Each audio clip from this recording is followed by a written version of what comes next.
दोस्तों ये कहानी एक ऐसे आदमी की है जो अपनी जिंदगी से बहुत परेशान था क्योंकि उसके साथ हमेशा बुरा ही होता रहता था। उसकी नौकरी चली गई थी, कोई लड़की उसे भाव नहीं देती थी, यहाँ तक कि उसके नाकारा दोस्त भी उससे आगे निकल चुके थे, पर वो बेचारा अभी भी वहीं का वहीं था। लेकिन फिर एक दिन उसकी मुलाकात एक लड़की से होती है जो उसे एक अजीब सा ऑफर देती है, जिसमें अगर वो उस लड़की के खेत में मजदूरी करेगा तो वह उसकी कोई भी इच्छा पूरी कर देगी। तो कहानी शुरू होती है और हम डैनियल को देखते हैं जो एक राइटर है और अब तक कई किताबें लिख चुका है, लेकिन कोई भी पब्लिशर उसकी किताब पब्लिश नहीं करना चाहता, जिसके चलते उसकी हालत धोबी के कुत्ते जैसी हो गई है। तभी उसका एक दोस्त बबलू बैक्टीरिया उसे कॉल करता है और कहता है कि जल्दी से 9 नंबर चैनल लगा। डैनियल टीवी चालू करता है और 9 नंबर चैनल लगाता है जिसमें एक झाट के बालों वाले लड़के का इंटरव्यू चल रहा था। रिपोर्टर पूछती है कि आप इतनी कम उम्र में इतने कामयाब राइटर कैसे बने। झाटू कहता है कि मैं हमेशा कुछ लिखने से पहले मुट्ठी मारा करता था, जिससे मेरा दिमाग शांत रहता था और मुझे नए नए आइडियाज आते रहते थे। जो देखकर डैनियल सोचता है कि क्या चूतिया लड़का है यार। जिसके बाद वो अपने दोस्त माइक की दुकान पर नया सूट खरीदने जाता है। जिस बीच उन्हें वहाँ पर एक मस्त लड़की दिखाई देती है तो माइक उसे पटाने के लिए उसके पास चला जाता है। उधर डैनियल की नजर एक बूढ़े आदमी पर पड़ती है तो वह उसकी मदद करने के लिए उसके पास आ जाता है। बूढ़ा आदमी कहता है कि आज मेरे स्कूल में हमारी 50वीं रीयूनियन पार्टी है, अगर मैं ये वाली टाई पहनकर जाऊंगा तो मेरी क्रश मार्था मुझ पर फिदा हो जाएगी अगर वो जिंदा रही तो।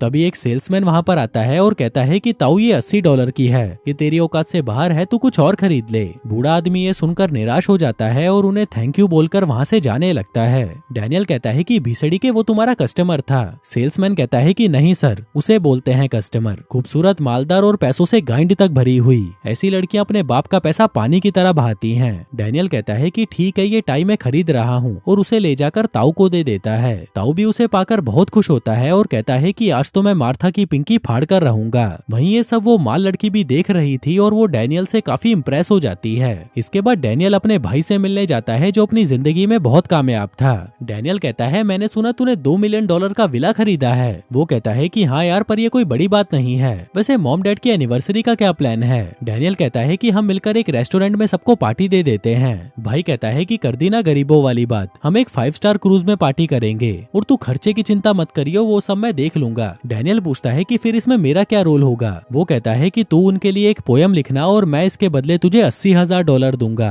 अब डैनियल उससे पैसे लेना तो नहीं चाहता था, लेकिन अपने हालात को देखते हुए वह पैसे ले लेता है। कहता है कि मुझे $500 एडवांस चाहिए। फिर अगले दिन वो तैयार होकर एक बड़े पब्लिशर रॉबर्ट से मिलने उसके ऑफिस में जाता है। उसे पता था कि रॉबर्ट ऐसे ही किसी आंटू झाटू से तो मिलेगा नहीं, इसलिए वो रिसेप्शन पर झूठ कहता है कि मैं रॉबर्ट का खासम खास मित्र स्टोन हूँ। कालिया ऑफिस में फोन लगाता है और कहता है कि सर आप 40वें फ्लोर पर चले जाइए। वहीं डैनियल की फटी पड़ी थी कि जब रॉबर्ट को पता चलेगा कि मैं उसका दोस्त नहीं हूँ तो वो मेरी गांड पर कितने जूते मारेगा, और होता भी कुछ ऐसा ही है। रॉबर्ट पूछता है कि भीसड़ी के तू है कौन। डैनियल कहता है कि सर मेरा नाम डैनियल है और मैं एक राइटर हूँ, मुझे सिर्फ आपके 2 मिनट चाहिए। तभी एक सिक्योरिटी गार्ड वहाँ पर आकर उसे बाहर निकालने लगता है। तभी डैनियल अपना लैपटॉप उसके पास फेंकता है और कहता है कि इसमें मेरी लिखी किताब है, बस आप एक बार इसे पढ़ लीजिए। रॉबर्ट कहता है कि ठीक है, तेरे पास सिर्फ 2 मिनट है। वो उसे अपने ऑफिस में लेकर आता है और कहता है कि तुझे पता भी है मुझे दिन भर में कितने ईमेल्स आते हैं। किसी में कोई रोमांटिक कहानी होती है तो कोई मुझे मजदूरी वाली सविता भाभी की कहानी भेजता है। डैनियल कहता है कि मेरी लिखी कहानी उन सबसे अलग है। इसी बीच उसकी नजर वहाँ पर रखी एक शेर की पूंछ पर पड़ती है। वो पूछता है कि ये असली है। रॉबर्ट कहता है कि कौन सा आदमी नकली पूंछ को डिस्प्ले करके रखेगा। डैनियल पूछता है कि आपको ये कहाँ पर मिली। वो कहता है कि मैंने ये जीती थी। वैसे तुम्हारा समय पूरा हो चुका है, मुझे लगा था कि तुम सिर्फ अपनी किताब के बारे में बात करोगे, लेकिन तुम बस फालतू की बकचोदियां करना जानते हो और तुम अपने काम को लेकर बिल्कुल भी सीरियस नहीं हो। जो कहकर वो उसे भगा देता है। इसके बाद जब डैनियल अपने बाकी राइटर दोस्तों के साथ एक बार में बैठा था तभी वहाँ पर एक पटाखा लोला ले आती है जो राइटर्स की दलाल थी। मतलब उसका काम था अच्छे राइटर्स के लिए पब्लिशर्स ढूंढना। इसी बीच बबलू बैक्टीरिया सभी को बताता है कि अगले हफ्ते मेरी 3 नॉवल पब्लिश होने वाली है और हर एक नॉवल के मुझे $1,90,000 मिले हैं। जो बात सुनकर उसके सारे दोस्त बहुत खुश होते हैं सिवाय डैनियल के, क्योंकि इस वक्त उसकी गांड जलकर कोयला हो रखी थी। वो सोचता है कि ये भेड़ का लिंड भी कामयाब हो गया और मैं अभी भी वहीं का वहीं हूँ। आगे वो अपने भाई के दिए हुए $500 ATM से विड्रॉल करने जाता है, लेकिन जब वो अपना बैंक बैलेंस चेक करता है तो उसमें मात्र $1 पड़ा होता है। कहता है कि मेरे भाई ने मुझे चूतिया बना दिया और अब मेरे पास जहर खाने तक के पैसे नहीं हैं। अब वो बेचारा अपनी सड़ी सी शक्ल लेकर अपने घर की तरफ जा ही रहा था कि तभी कुछ काले लड़के उसे रास्ते में रोककर उसका बैग छीन लेते हैं, और जब डैनियल उन्हें ऐसा करने से मना करता है तो वो लोग उसे कुत्ते की तरह मारते हैं। जिसके बाद वो अपने घर पर आता है और खुद को शीशे में देखकर कहता है कि मेरे साथ साथ ही ऐसा क्यों होता है? अगर कोई भीड़ का लिंड मुझे कामयाब बना दे तो बदले में मैं अपनी आत्मा भी देने को तैयार हूँ। और उसके ऐसा कहते ही बाहर बहुत तेज बिजली कड़कने लगती है। अब डैनियल का लैपटॉप तो चोरी हो गया था, तो वह अपना पुराना टाइपराइटर निकालता है और उसमें बार बार $1,90,000 $1,90,000 लिखने लगता है।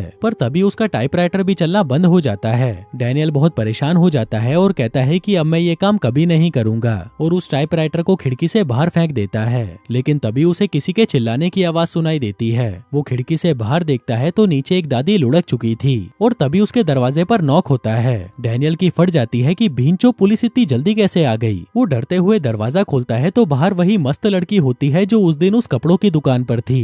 डैनियल पूछता है कि मैं आपकी क्या मदद कर सकता हूँ। लड़की कहती है कि भीसड़ी के मदद की जरूरत तुझे है। वो खिड़की से बाहर देखती है और कहती है कि तेरी तो गाइंड लग गई, वो बुढ़िया तेरे टाइपराइटर से मरी है ना। और तभी पुलिस भी वहाँ पर पहुँच जाती है। लड़की कहती है कि अब तो बेटा पुलिस वाले तुझे घोड़ी बनाकर तेरी बिना तेल के मारेंगे। और तभी वो बूढ़ा डैनियल की तरफ इशारा करके कहता है कि इसी ने मेरी वाइफ को मारा है। पुलिस जल्दी से ऊपर आती है और उसका दरवाजा खटखटाने लगती है। डैनियल के तो टट्टे जाम हो चुके थे, पर तभी लड़की कहती है कि तुम बस यहाँ पर छुप जाओ, बाकी मैं संभाल लूंगी। वो दरवाजा खोलती है और पुलिस वालों से कहती है कि क्या हुआ सर, ये कोई मुन्नी का कोठा थोड़ी ना है जो आप लोग मुंह उठाकर यहाँ पर घुस आए हो। पुलिस वाला पूछता है कि तुम्हारी खिड़की टूटी हुई थी ना। लड़की कहती है कि कौन सी खिड़की, वो वाली। वहीं डैनियल चुपके से बाहर देखता है कि उसकी टूटी हुई खिड़की अपने आप जुड़ चुकी थी। लड़की कहती है कि आप लोग शायद गलत घर में घुस आए हो। पुलिस वालों को भी ऐसा ही लगता है और वो उसे सॉरी बोलकर वहाँ से चले जाते हैं। तभी डैनियल बाहर आता है और कहता है कि ये सब क्या था और तुम कौन हो। लड़की कहती है कि तुमने ही तो मुझे बुलाया था।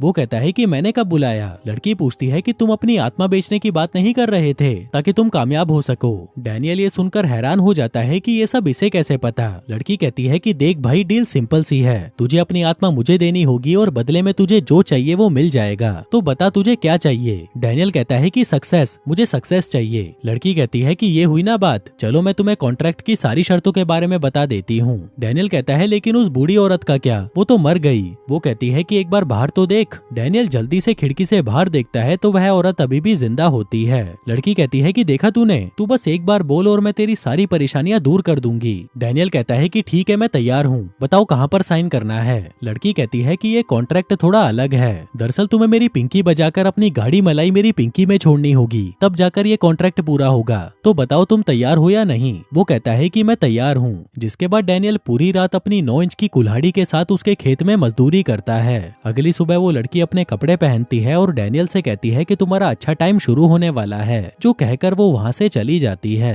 तभी उसके जाते ही वहाँ पर एक डिलीवरी मैन आता है, पर डैनियल के पास उसको टिप देने के पैसे नहीं थे। लेकिन जैसे ही वो अपनी जेब में हाथ डालता है तो उसमें से एक नोटों की गड्डी निकलती है, जिसमें से वो उस कालिये को $100 की टिप दे देता है। फिर वो उस पार्सल को खोलता है जिसमें लोला लेले का एक लेटर था और उसमें लिखा था कि हमारी कंपनी आपकी किताब को पब्लिश करना चाहती है। जो जानकर वह बहुत खुश होता है और सीधा लोला लेले के ऑफिस पहुंच जाता है, जहां पर वो उससे कई तरह के सवाल पूछती है, जैसे उसने कहां पर पढ़ाई करी, उसे खाने में क्या पसंद है और उसने आज तक कितनी लड़कियों को पेला है, वगैरह वगैरह। जिसके बाद वो उसे बताती है कि हमने तुम्हारी किताब की 1 लाख कॉपीज छपवा दी हैं। अगर ये हिट हो गई तो तुम बेस्ट सेलर राइटर बन जाओगे और तुम्हारी डिमांड बहुत ज्यादा बढ़ जाएगी। जो सुनकर डैनियल खुश हो जाता है और चौड़ में वहाँ से बाहर निकलता है कि अब तो मैं सबका बाप बन चुका हूँ, जहाँ लोग भी अब उसे पहचानने लगे थे। यहाँ तक कि टैक्सी वाला भी बाकी लोगों को छोड़कर उसे अपनी टैक्सी में बिठाता था। अब धीरे धीरे डैनियल के पास और पैसा आना शुरू हो जाता है और वो अपने लिए एक महंगा सा अपार्टमेंट खरीद लेता है। आगे जब वह अपने अपार्टमेंट में अकेला बैठा था तभी वहाँ पर लोला ले आती है। कहती है कि तुम्हारी कामयाबी की खुशी में पार्टी तो बनती है और मैंने सुना है कि तुम्हारी कुल्हाड़ी 9 इंच की है, क्या तुम मेरे खेत में रात भर मजदूरी करना चाहोगे। डैनियल कहता है कि हाँ जरूर करूंगा। जिसके बाद वो लोला लेले के खेत में अपनी कुल्हाड़ी से इतनी मजदूरी करता है कि उसकी बंजर जमीन में से पानी निकल आता है। फिर अगले दिन वो अपने दोस्तों से मिलने जाता है, जहाँ बबलू बैक्टीरिया नशे में पूरा भंड हो रखा था। कहता है कि किसी चूतिये ने मेरी बुक का आइडिया चुराकर मुझसे पहले ही उसे पब्लिश कर दिया और अब पब्लिशर मुझसे एडवांस वापस मांग रहा है। इसी बीच एक लड़की वहाँ पर आकर डैनियल की तारीफ करने लगती है। कहती है कि मैं आपकी इतनी बड़ी फैन हूँ कि मैं आपके झूले पर झूलना चाहती हूँ। डैनियल कहता है कि तुम रात को मेरे घर पर आ जाना, मैं पूरी रात तुम्हें झूला झूलाऊंगा। लड़की कहती है कि मैं अकेली नहीं हूँ, मेरी 3 सहेलियां भी झूला झूलेंगी। वहीं ये देखकर बबलू बैक्टीरिया की घिन जलने लगती है और वो रोते हुए कहता है कि मेरे झूले पर कोई नहीं झूलता। वहीं डैनियल की किताब बेस्ट सेलर बन चुकी थी और हर जगह सिर्फ उसी की किताब बिक रही थी। आगे जब वो एक इवेंट में होता है तभी वो लड़की उसके पास आती है और कहती है कि तुम तो फेमस हो गए यार। डैनियल कहता है कि मेरी किताब अब बेस्ट सेलर बन चुकी है और हर जगह सिर्फ उसी के बारे में बातें हो रही हैं। लेकिन मुझे बबलू बैक्टीरिया को लेकर बुरा लग रहा है। लड़की कहती है कि ये तो होना ही था, अगर कोई एक कामयाब होगा तो दूसरे को फेल होना ही पड़ेगा। डैनियल पूछता है कि क्या वो तुमने किया, पर मैंने तुम्हें बबलू बैक्टीरिया के साथ कुछ गलत करने को तो नहीं कहा था। लड़की कहती है अबे तू थोड़ा सा भीड़ का लिंड है क्या, ये सब तो होगा ही, चल मुझे अभी डांस फ्लोर पर अपनी गाइंड मटकाने जाना है। जो कहकर वो वहाँ से चली जाती है। तभी एक वेटर उसे ड्रिंक देने आता है जो कोई और नहीं उसका ही भाई था। डैनियल ये देखकर हैरान हो जाता है कि ये साला वेटर कैसे बन गया। इसी बीच रॉबर्ट भी वहाँ पर आता है और डैनियल से कहता है कि आखिर तुमने कर ही दिखाया, मुझे नहीं लगा था कि तुम इतने कामयाब हो जाओगे। पर तभी पीछे से एक आवाज आती है कि डैनियल साला चोर है। वो पीछे मुड़कर देखता है तो वहाँ पर बबलू बैक्टीरिया खड़ा होता है। कहता है कि इस आदमी ने मेरी बुक चुराई है। डैनियल कहता है कि मैंने कुछ नहीं चुराया। बबलू कहता है कि भीसड़ी के तूने मेरा टाइटल चुराया है। जो कहकर वो उसके मुंह पर एक जोर का घुसंड मारता है और वहाँ से चला जाता है। तभी माइक उसके पास आता है और कहता है कि डैनियल हमारा दोस्त है, तुझे उसे मारना नहीं चाहिए था। बबलू बैक्टीरिया कहता है कि वो भीसड़ी का इसी लायक है। जो कहकर वो टैक्सी बुलाने जैसे ही सड़क पर जाता है तभी एक टैक्सी आकर उसे उड़ा देती है और वो वहीं पर टपक जाता है। अगले दिन हर जगह ये खबर फैल जाती है कि डैनियल चोर है और उसने बबलू बैक्टीरिया का टाइटल चुराया है। लेकिन इस खबर के बाद से उसकी किताब की बिक्री और भी ज्यादा बढ़ जाती है और हर जगह सिर्फ उसके ही चर्चे होने लगते हैं। इसी बीच हम डैनियल को देखते हैं जो उस बार वाली लड़की को अपने झूले की सवारी करवा चुका था और एक बार फिर से उसके लेने की ताक में था। फिर अगले दिन न्यूज में खबर आती है कि डैनियल की किताब ने अपने लॉन्च के तीसरे दिन ही $32 मिलियन का प्रॉफिट कमा लिया। जो देखकर वो भी हैरान हो जाता है कि ये कुछ ज्यादा तो नहीं हो गया। तभी लोला लेले उसे कॉल करती है और बताती है कि सारे पब्लिशर बीवली गींड हो चुके हैं और वो तुम्हारी अगली किताब को पब्लिश करने के लिए मुंह मांगे पैसे देने को तैयार हैं। बस अब तुम्हें जल्दी से अगली किताब लिखनी है और सबकी गींड फाड़ देनी है। फिर उसी रात सभी मिलकर डैनियल का बर्थडे सेलिब्रेट करते हैं। तभी उसे उसके दोस्त माइक का कॉल आता है और वो उसे कहता है कि भाई तू तो बहुत बड़ा आदमी बन गया, तू तो अपने दोस्तों को याद भी नहीं करता। डैनियल कहता है कि भाई मैं काम में बिजी रहता हूँ। माइक पूछता है कि क्या तू कल मिल सकता है, मुझे कुछ जरूरी बात करनी है। डैनियल कहता है कि नहीं यार कल तो मैं बहुत बिजी हूँ, तू गुरुवार को आजा, मेरा एक जरूरी फोटोशूट है पर मैं टाइम निकाल लूंगा। फिर अगले दिन वो अपने लिए एक बीच हाउस देखने जाता है। लेकिन तभी उसे वहाँ वही लड़की घूमती हुई दिखाई देती है और डैनियल भागकर उसके पास जाता है। लड़की कहती है कि अब तुम्हें क्या काम पड़ गया इस डेविल से। डैनियल कहता है कि प्लीज मेरी आत्मा मत लो। डेविल कहती है कि ये तो नहीं हो सकता। वो कहता है कि मैं तो अपनी जिंदगी जी ही नहीं पा रहा, मुझे तो बस दिन ब दिन सक्सेस मिलती जा रही है, पर अब ये मुझे पसंद नहीं। डेविल कहती है कि भीसड़ी के अब अपनी बात से पलट मत, मैंने उस दिन तेरे से पूछा था कि तुझे क्या चाहिए और तूने कहा था सक्सेस, और अब जब तुझे वो मिल रही है तो तू बीवली गिंडो वाली हरकतें कर रहा है। देख तेरे पास बहुत कम वक्त बचा है, तुझे जितने मजे करने हैं कर ले, फिर तेरी आत्मा मेरी हो जाएगी। इसके बाद जब डैनियल अपने ऑफिस में था तभी माइक वहाँ पर आता है जिसकी तबीयत खराब सी लग रही थी। डैनियल कहता है कि भाई मैं जरा फोटोशूट में बिजी था, पर कोई बात नहीं मेरी गलती है। माइक कहता है कि भाई मैं तुझे कुछ बताना चाहता हूँ। लेकिन तभी लोला लेले वहाँ पर आती है और कहती है कि शूट का टाइम निकला जा रहा है, जल्दी करो। पर तभी माइक वहाँ पर उल्टी कर देता है। डैनियल ये देखकर गुस्सा हो जाता है और कहता है कि बोल भाई तुझे क्या जरूरी बात करनी थी, बता तुझे पैसे चाहिए। माइक कहता है कि नहीं हम फिर कभी बात करेंगे। जो कहकर वो वहाँ से चला जाता है। फिर रात में जब डैनियल सोने की तैयारी कर रहा था तभी उसे मॉली का कॉल आता है जो उसे बताती है कि माइक मर चुका है। मैं सुबह से तुम्हें कॉल करने की कोशिश कर रही थी लेकिन तुम्हारा फोन बिजी आ रहा था। अब डैनियल ये सुनकर बहुत दुखी होता है और तब उसे समझ आता है कि माइक उससे क्या बात करना चाहता था। फिर अगले दिन डैनियल को बेस्ट राइटर का अवार्ड दिया जाता है लेकिन वो पता नहीं क्यों इससे खुश नहीं था। कहता है कि मेरा दोस्त माइक मुझे छोड़कर चला गया, वो मेरे साथ तब से था जब मेरी लुल्ली खड़ी भी नहीं होती थी, और तो और वो मेरी किताबों का सबसे बेस्ट क्रिटिक था। साले को सभी किताबें घटिया ही लगती थीं। मैं उसे कभी तकलीफ नहीं देना चाहता था, लेकिन जब से मुझे सक्सेस मिली मैं उसे जैसे भूल ही गया, और यही मेरी सबसे बड़ी गलती थी कि मैं अपने दोस्तों को भूल गया। फिर सुबह होते ही वो बाहर निकलता है और जोर जोर से चिल्लाने लगता है कि कुतिया मैं तुझसे बात करना चाहता हूँ। जो कहकर वो अपने अवार्ड को नाले में फेंक देता है और खुद भी नीचे गिर जाता है। तभी डेविल उसके पास आती है और पूछती है कि क्या तुम मुझे बुला रहे थे। डैनियल कहता है कि मुझे नहीं चाहिए अब ये सब, मैं इस डील को खत्म करना चाहता हूँ। डेविल कहती है कि अच्छा फिर उन पैसों का क्या होगा जो तुमने कमाए हैं, और उस बूढ़ी औरत का क्या जिसे तुमने अपने टाइपराइटर से मार दिया था, क्या वो सब भी मैं वापस कर दूं? डैनियल कहता है कि मैं अभी सबसे थक चुका हूँ, मेरे पास सब कुछ होते हुए भी कुछ नहीं है। तभी डेविल उसे उसका लैपटॉप देती है और कहती है कि मुझे ये अपने एक दोस्त से मिला था, जिसे देकर वो वहाँ से चली जाती है। फिर रात को जब वो अपनी एक पुरानी किताब पढ़ रहा था तभी वो एक लाइन को पढ़ता है जिसमें लिखा था कि कामयाबी का कोई शॉर्टकट नहीं होता, और तब जाकर डैनियल को समझ आता है कि वो हमेशा मेहनत करने की बजाय शॉर्टकट लेकर कामयाब होना चाहता था, लेकिन उसे ये नहीं पता था कि इस शॉर्टकट की उसे आगे जाकर कितनी भारी कीमत चुकानी पड़ेगी। फिर अगले दिन एक पार्टी के दौरान डैनियल रॉबर्ट से मिलता है और उसे कहता है कि मुझे आपसे कुछ बात करनी है।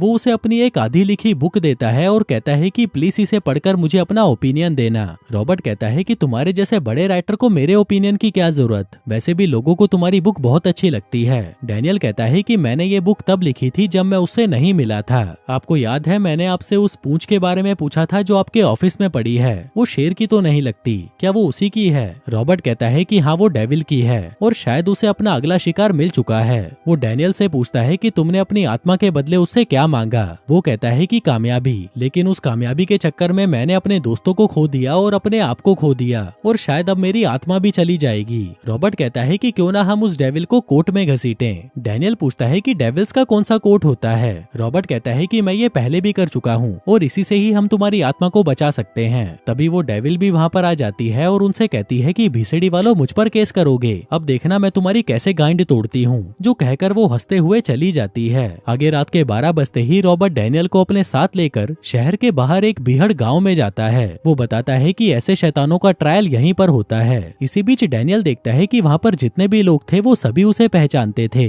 और जब उसे पता चलता है कि वो सभी आत्माएं हैं तो उसकी फटकर 464 हो जाती है। आगे वो दोनों एक कैबिन में जाते हैं जहाँ पर उनकी कार्यवाही होने वाली थी। तभी वहाँ पर ज्यूरी आती है और उसके बाद जज आता है जो कोई और नहीं डैनियल का दोस्त बबलू बैक्टीरिया था। कहता है कि मिस्टर रॉबर्ट आप डैनियल के वकील हो और मिस डेविल आप अपनी वकालत खुद करोगी। वो कहती है कि हाँ मिलोड, इनकी गींड फाड़ने के लिए तो मैं अकेली ही काफी हूँ। अब कार्यवाही शुरू होती है जहाँ रॉबर्ट अपनी दलीलें पेश करते हुए कहता है कि मेरे क्लाइंट डैनियल को बहला फुसलाकर उससे कॉन्ट्रैक्ट पर साइन करवाया गया है। जब डैनियल के हालात बहुत बुरे चल रहे थे तब अचानक से ये डेविल वहाँ पर आई और उसे कामयाबी का लालच देने लगी। इस पर डेविल कहती है कि सर ये सिर्फ एक सिंपल सा कॉन्ट्रैक्ट था, इसने जो मांगा मैंने उसे दे दिया, जिसके बदले में इसे मुझे अपनी आत्मा देनी थी। लेकिन सारे ऐशो आराम के बाद जब ये बोर हो गया तो ये भीसड़ी वाला अपनी आत्मा देने से मना कर रहा है और वैसे भी जो आदमी अपने दोस्तों का नहीं है उसकी आत्मा को बचाकर हम क्या कर लेंगे। जिसको प्रूफ करने के लिए वो वहाँ पर माइक को बुलाती है और उससे पूछती है कि जब तुम्हें डैनियल की सबसे ज्यादा जरूरत थी तब क्या वो तुम्हारे साथ था? माइक कहता है कि नहीं, वो तो लड़कियों को अपने हथियार पर झूले झूला रहा था।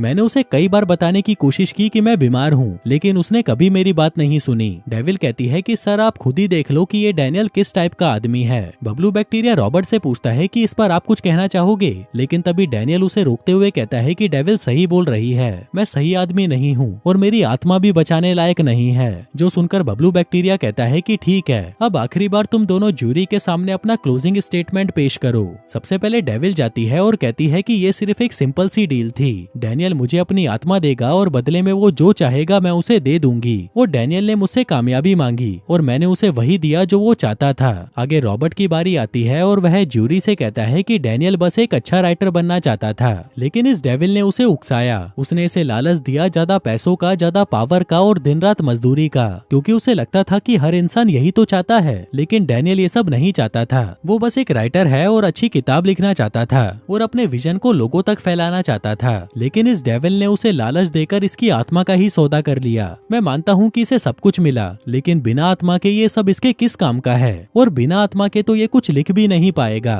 डैनियल एक बहुत अच्छा और दयालु आदमी है और मैं चाहता हूँ कि आप सभी इसे एक और मौका दें, क्योंकि ये अब समझ चुका है कि कामयाबी का कोई शॉर्टकट नहीं होता। अब क्योंकि कुछ ही मिनटों में सनराइज होने वाला था, इसलिए ज्यूरी अपना फैसला सुना देती है और उनका फैसला था कि डेविल के कॉन्ट्रैक्ट को खारिज किया जाए और डैनियल को एक और मौका दिया जाए। जो सुनकर वह बहुत खुश होता है और रॉबर्ट को गले लगा लेता है। तभी सीन यहाँ से शिफ्ट होता है और हम डैनियल को देखते हैं जो अपनी किताब लिखने की कोशिश कर रहा था, पर तभी उसे बबलू बैक्टीरिया का कॉल आता है और वो उसे कहता है कि भीसड़ी के जल्दी से 9 नंबर चैनल लगा, जिसका मतलब था कि अब उसकी जिंदगी की एक नई शुरुआत हो चुकी थी। और दोस्तों इसी के साथ ही ये कहानी यहीं खत्म हो जाती है। धन्यवाद।